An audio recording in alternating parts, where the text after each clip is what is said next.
नमस्कार, आप देखना शुरू कर चुके हैं जतन चंडिका न्यूज। मैं आपकी होस्ट मौली राठौर। आइए देखते हैं। ये सही है कि समय के साथ जल की कीमत पूरी दुनिया को समझ में आ रहा है। जल है तो कल है, केवल नारे नहीं है, ये हकीकत है, ये समझ में आ रहा है। जिस प्रकार से जल स्तर लगातार नीचे जा रहा है, ये आज सभी के लिए बड़ा चिंता का विषय है और सबको समन्वित प्रयास इसके लिए करना पड़ेगा। सरकार के साथ साथ हर एक नागरिक को भी इस दिशा में जागरूक होना पड़ेगा। जल संचय, जल संरक्षण, जल संवर्धन, इस पर बहुत मजबूती से काम करने की आवश्यकता है। आज तालाब भरते नहीं हैं, जल का पानी रुकना चाहिए, वाटर हार्वेस्टिंग का काम होना चाहिए ताकि जल का स्तर बरकरार रहे और एक नए तरीके से सोच के साथ बढ़ने की आवश्यकता है। जहाँ तक सरकार का विषय है, सरकार लोगों को पेयजल उपलब्ध कराने के लिए पूरी तत्परता से काम कर रही है। सभी विभागों को आवश्यक निर्देश दिए गए हैं पेयजल व्यवस्था सुनिश्चित करने के लिए। पर यह सही है कि आज जल का स्तर लगातार गिर रहा है। जनवरी दिसंबर में अन्य वर्षों की भांति इस वर्ष बारिश नहीं हुई, इसलिए भी तेजी से जल का स्तर नीचे जा रहा है। चिंता का विषय है। सबको समन्वित प्रयास से सोचकर आगे बढ़ना पड़ेगा। विधानसभा की ओर से ये आयोजित है, सभी विधायकों के लिए प्रशिक्षण है।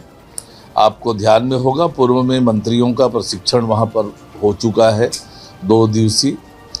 अब सभी विधायकों का प्रशिक्षण है। क्या क्या काम एक विधायक के नाते करना चाहिए, किन किन विषयों पर सोच बननी चाहिए, किस तरीके से हम काम करें, जन अपेक्षाओं को किस प्रकार से पूरा करें और एक अच्छे जनप्रतिनिधि किस तरह से बने, इन सब बातों पर अलग अलग सत्रों में निश्चित रूप से मार्गदर्शन मिलेगा और हमारे विधायकों के लिए बड़ा उपयोगी होगा। विशेषकर जो पहली बार के विधायक हैं उनके लिए बड़ा उपयोगी ये प्रशिक्षण शामिल होने वाला है। देखिए, लगातार अपराध और अपराधियों पर ठोस और मजबूत प्रहार सरकार कर रही है और ऐसे तत्व जो किसी तरह से आपराधिक गतिविधियों में लिप्त हैं उन पर ठोस और मजबूत कार्यवाहियां हो रही है और होते रहेगी। छत्तीसगढ़ के कानून व्यवस्था का खिलवाड़ करने वाला कोई भी बचेगा नहीं। देखिए, दीपक बैच के आज हालात क्या है, इस बात पर समझने की जरूरत है। कांग्रेस किस दिशा में खड़ी है, ये समझने की जरूरत। कांग्रेस क्या कर रही है, क्या सोच रही है, इस पर भी आपको समझने की जरूरत है। कांग्रेस पार्टी किस बुरी तरह से मात खाई है इस चुनाव में, जनता ने कैसे सबक सिखाया है नगरीय निकाय और पंचायत चुनाव में।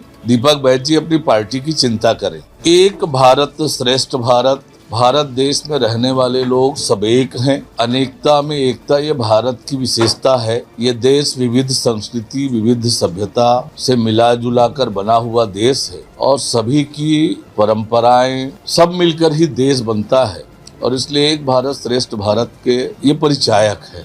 जतन चंडिका की लगातार सही और सटीक खबरें देखने के लिए जतन चंडिका न्यूज़ को सब्सक्राइब, लाइक, कमेंट एवं शेयर करना ना भूलें और बेल आइकॉन बटन दबाना ना भूलें।